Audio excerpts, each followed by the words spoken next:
The Alpha Forbidden Mate, Chapter 1, The Wolfless Girl. They said I was born wrong, that no wolf answered when I came of age, that the moon herself turned her face away from me.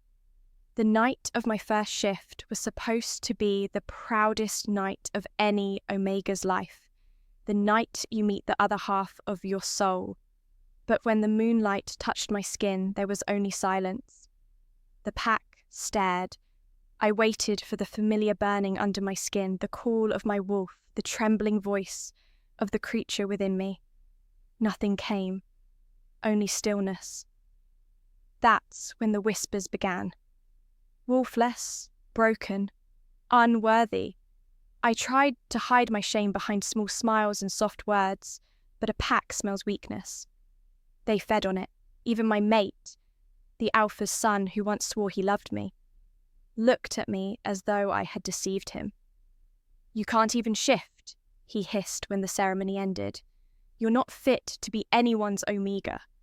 And just like that, the bond that was supposed to be my salvation became my curse. He rejected me in front of everyone. I still remember how the word reject tore through my chest like a blade. The pain was not just emotional. It burned through my veins, a silent fire that shattered something inside me. After that night, I left. No one stopped me. No one ever does when you're invisible.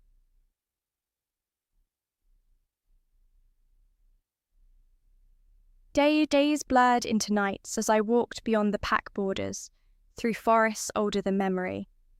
I found a small cottage in the hills, half broken, and made it mine. The world became quiet again. Too quiet. I learned to grow herbs, heal small wounds, and talk to the moon as if she still cared. But sometimes, when the wind howled, I could feel something stir inside my chest. A shadow that wasn't quite human, a whisper that wasn't quite magic. It frightened me. I didn't understand it, but it was there, watching, waiting. Far from my tiny world, in the Northern Territories, another soul stirred restlessly. Alpha Kael Draven, Lord of the Obsidian Pack, stood on the balcony of his fortress, his body tense beneath the silver wash of moonlight. His wolf was restless again, snarling, pacing, clawing at the edges of his control. 15 years of searching, and still no mate. The beast within him grew darker every season, its hunger becoming something dangerous. Every alpha feared losing control of their wolf, but Kael lived with it daily. A creature too powerful, too angry. The council whispered that he was cursed, that his bond had been severed before it ever began. They were wrong. His mate was out there. And tonight, under the same moon, something in his chest shifted. A faint pulse he hadn't felt in years.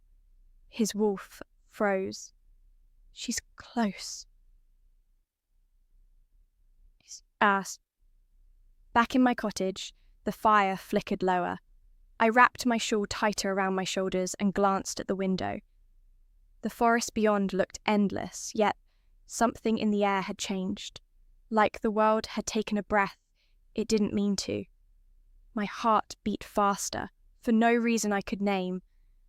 And though I didn't know it yet, that was the night fate began to move again. The night the Alpha, who should never love a wolfless Omega, would finally start to find her. Chapter 2. The Alpha of Shadows. The sound of claws against stone echoed through the Alpha's hall long before dawn broke. Kael Draven hadn't slept again. He rarely did. He stood alone in the centre of the training yard, chest bare, his breath rising in cold clouds. Moonlight clung to him like frost, illuminating the scars that mapped his skin, each one a reminder of a battle fought, a betrayal endured. The ground beneath his feet cracked where his control slipped. His wolf was pacing inside him again, restless and furious. He could feel it, that pulse in his chest that didn't belong to him. For years he'd learned to silence the beast. Every method, every restraint, Every ritual the elders prescribed had failed. When Kael lost control, no one survived close enough to calm him. Except tonight, for the first time in years, something had changed. The rage came, but so did a strange calm, threading through the storm like a whisper. Find her. The words weren't his own. They came from deep within his wolf, ancient, demanding, desperate. He stormed into the council chamber, his presence turning the air heavy. The elders bowed their heads but didn't meet his eyes. Another outbreak? One dared to ask. Kael's jaw tightened. No, something different. Someone different.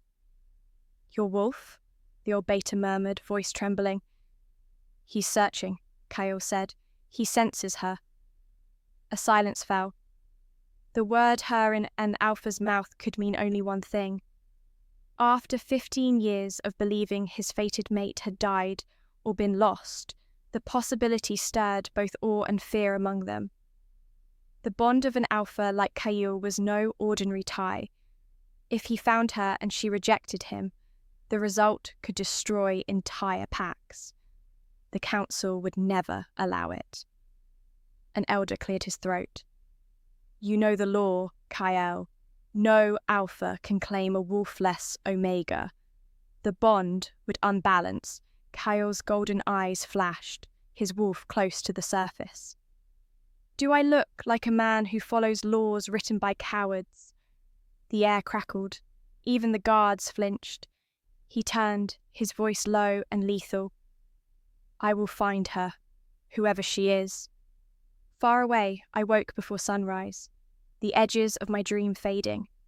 My hands were trembling. I'd seen eyes, gold and wild, filled with pain, a shadow wolf standing in fire, howling toward the moon. I didn't know why I felt it so vividly, but it was as if that pain belonged to me. I pressed a hand to my chest, breathing slowly until the trembling passed. Then I heard the faintest whisper in the wind. My name carried on a voice that didn't belong to this world. I shook my head. You're losing it, Aurora, I muttered, forcing a smile as I poured water into the basin, but even the water rippled without touch, like something unseen had sighed through it. By midday, Kael was already on horseback, leaving his fortress behind. He didn't know where he was going. He didn't need to. His wolf did. Every step closer made his chest tighten, as though an invisible thread tugged him forward. Fragile, but unbreakable. The forest thickened as he rode north, the air colder, the scent sharper. He could feel her. His wolf growled low, impatient, on the edge of breaking free. When he dismounted near the borderlands, silence swallowed the world. Even the birds seemed to hold their breath. His eyes caught movement, faint, fleeting, a figure gathering herbs near the stream, wrapped in a faded shawl. She turned slightly, unaware of him. The wind caught her hair pale as moonlight. Kael froze. The pull hit him like lightning. Chapter 3. The Encounter.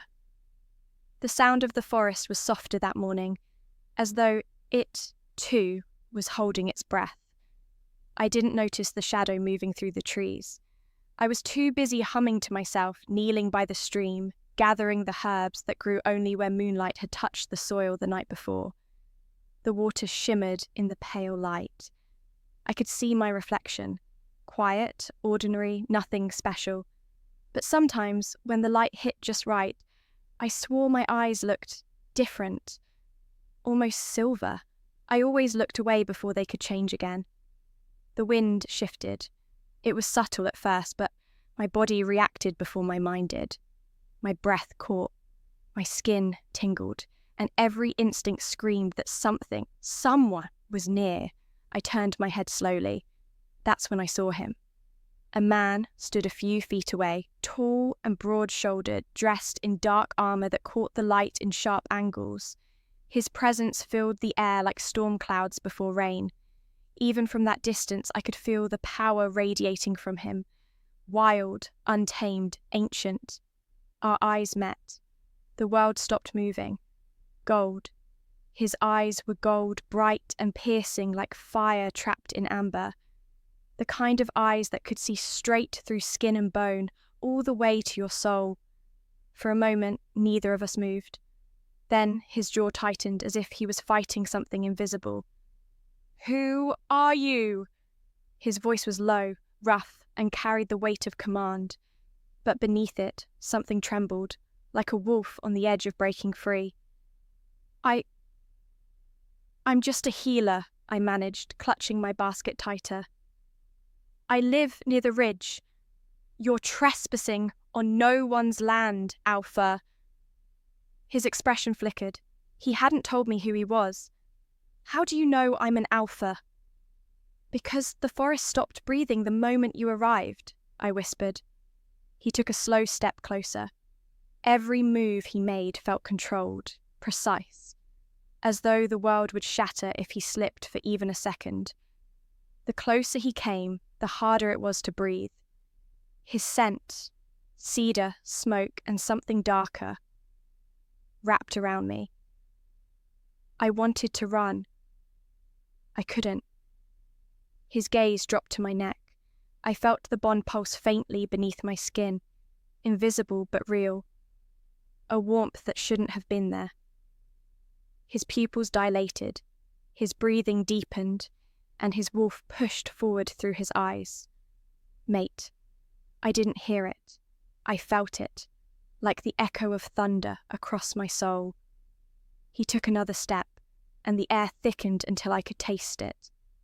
His hand almost reached for me before he stopped himself, fingers curling into a fist. The veins in his arms strained as he forced his wolf back. "This isn't possible," he muttered through gritted teeth. You're wolfless." I flinched, stepping back. "Who told you that?" He didn't answer. His voice came out harsher, raw. "I can feel you. The bond. But you..." He stopped, shaking his head as if refusing to believe it. I wanted to say something, anything, but the words tangled in my throat. Then I saw it.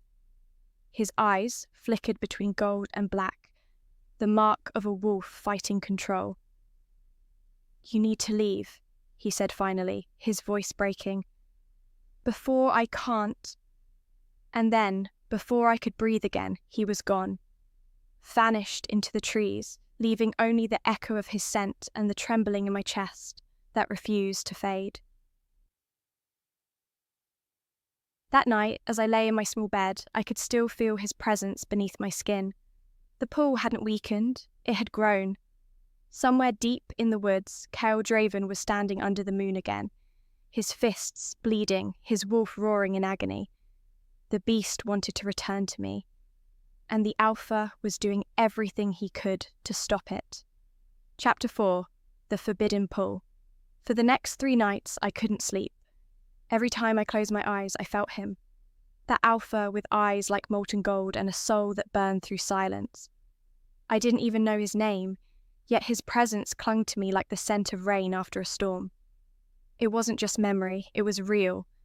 When I lit candles to calm myself, the flames leaned toward the window, as if drawn to something beyond the trees.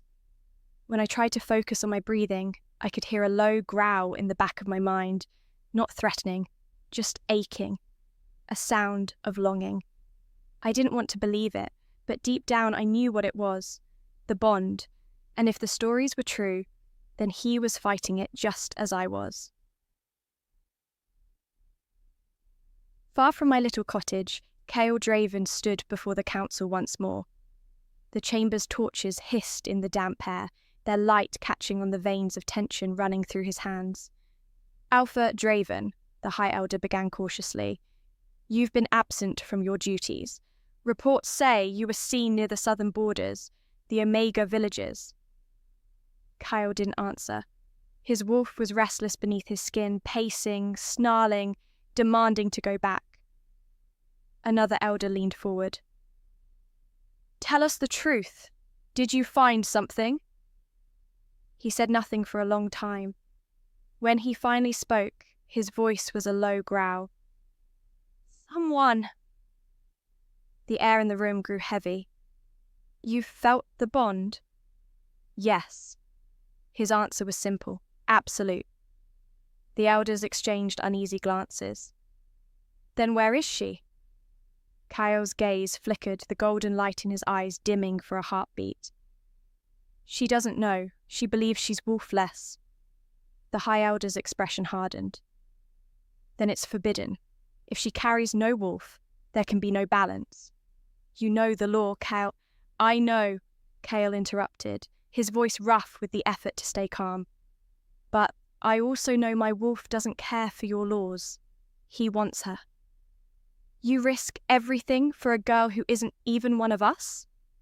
Kael's eyes snapped to the elder, and the man's words died in his throat. Do you think I care what she is? Kael said, his voice low, dangerous. She's mine. I spent that evening by the fire, pretending to read. Every flicker of flame sent my heartbeat racing. The bond was a living thing now, pulsing faintly beneath my skin, whispering across my mind in emotions that weren't always my own. Anger, restraint, pain. His pain. I didn't know how I knew, but I felt him struggling somewhere far away, like a storm trying to hold itself together. The energy coiled tighter every hour until I could barely breathe. Then, without warning, the door of my cottage shuddered open. He stood there again, taller than I remembered, rain dripping from his dark hair, his clothes half torn from travel. His eyes burned gold, wild and desperate. I froze, half afraid to move. You should be here. I tried to stay away, he said, voice hoarse. I can't. I took a small step back. If your pack finds out... They already know, he said. They think I've gone mad. For a moment, silence filled the room, thick and trembling. The rain outside hit harder, thunder rolling across the sky. When he finally spoke again, it was barely more than a whisper. Tell me your name. Aurora. He said it once, softly as if tasting it. Then again, lower, almost reverently. My wolf has been waiting for you for 15 years, Aurora. Something in me broke open at the sound of it, the way he said my name like it was a prayer and a curse, all at once. My chest tightened, my knees weakened, and the air between us shimmered with something neither of us could deny. He took a step forward. The bond surged, my vision blurred in silver light for a heartbeat, his presence colliding with something inside me that had been sleeping all these years. A soft, unfamiliar hum filled the air. The candles brightened without wind. My heartbeat matched his. And then he stopped, his body trembling, his wolf pressing hard against his control. If I stay any longer... His jaw locked, voice breaking. I won't stop myself. I whispered, then don't. But he turned, vanishing into the rain before the words could reach him. That night I stared at the candlelight long after it burned low. The pull didn't fade. It grew stronger, deeper, no longer a whisper, but a heartbeat calling to mine. And somewhere in the storm, the Alpha's wolf howled my name. Chapter 5. The Hidden Power. The days after his visit felt unreal, as if the forest itself had learned to breathe in rhythm with my heart. I couldn't explain the change, but I could feel it. The air hummed differently. The moonlight fell thicker and brighter, and the plants around my cottage grew faster, greener, as if some unseen energy had taken root in me.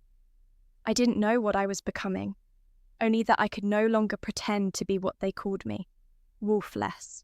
Every night I felt him in my dreams, Kael's eyes, his voice, the sound of rain hitting armor. Sometimes I'd wake to find my palms glowing faintly, silver light fading from my skin before dawn could catch it. I tried to convince myself I was imagining it, that it was nothing more than a reaction to the bond. But deep down, something ancient was awakening. Far from the forest, Kael sat alone in his quarters, hands gripping the edge of the table until his knuckles turned white. The scent of rain and herbs still clung to him, her scent.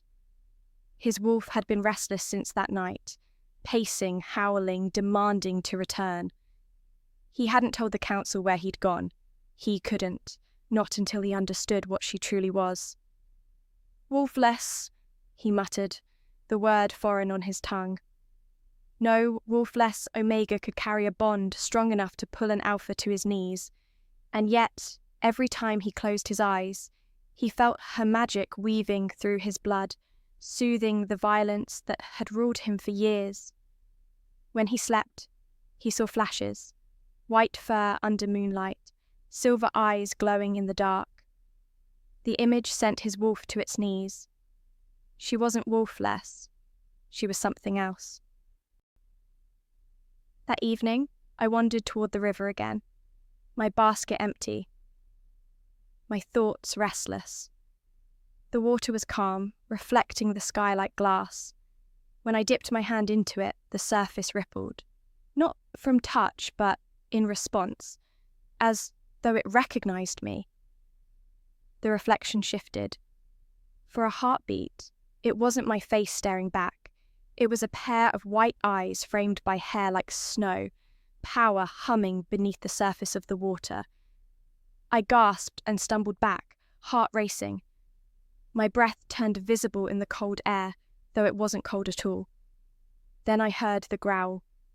It came from across the stream, deep, guttural, the kind of sound that made the earth remember what fear was.